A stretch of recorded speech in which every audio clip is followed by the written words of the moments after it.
ఈరోజు మనం రామాయణంలో చాలా మౌనంగా కనిపించే ఒక గొప్ప వ్యక్తి గురించి తెలుసుకుందాం. అతడే గుహుడు. గుహుడు రాజు కాదు. అతడు నిషాదుల నాయకుడు. అరణ్య ప్రాంతంలో తన ప్రజలను కంటికి రెప్పలా చూసుకునే ఒక సామాన్యుడు. గంగా తీరానికి చేరుకున్న రాముడిని చూసిన ఆ క్షణంలోనే గుహుడికి ఒక విషయం అర్థమైంది. ఈయన కేవలం ఒక రాజకుమారుడు కాదు, నడిచే ధర్మం అని. గుహుడు రాముడితో స్నేహం చేశారు.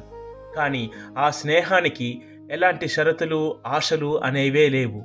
నాతోనే ఉండండి, నాకు ఏం లాభం అని అడగడం గాని ఆలోచించడం గాని అస్సలు చేయలేదు. తన పడవను, భద్రతను ఇచ్చారు. తన నికార్సైన నమ్మకాన్ని రాముడి పాదాల దగ్గర ఉంచారు. ఎందుకంటే నిజమైన స్నేహం లాభం, అధికారం ఆశించదు. అది కేవలం విశ్వాసం మాత్రమే చూస్తుంది. గుహుడు మనకు నేర్పించిన పాఠం ఇదే. మన స్థానం చిన్నదైనా హృదయం నిజాయితీగా ఉంటే అదే అసలైన గొప్పతనం. మన జీవితాల్లో కూడా ఏ అవసరం, స్వార్థం లేకుండా మన దగ్గరికి వచ్చిన వారే నిజమైన బంధువులు. ఇలాగే రామాయణం నుంచి మరో లోతైన జీవన పాఠం రేపు తెలుసుకుందాం. Stay tune.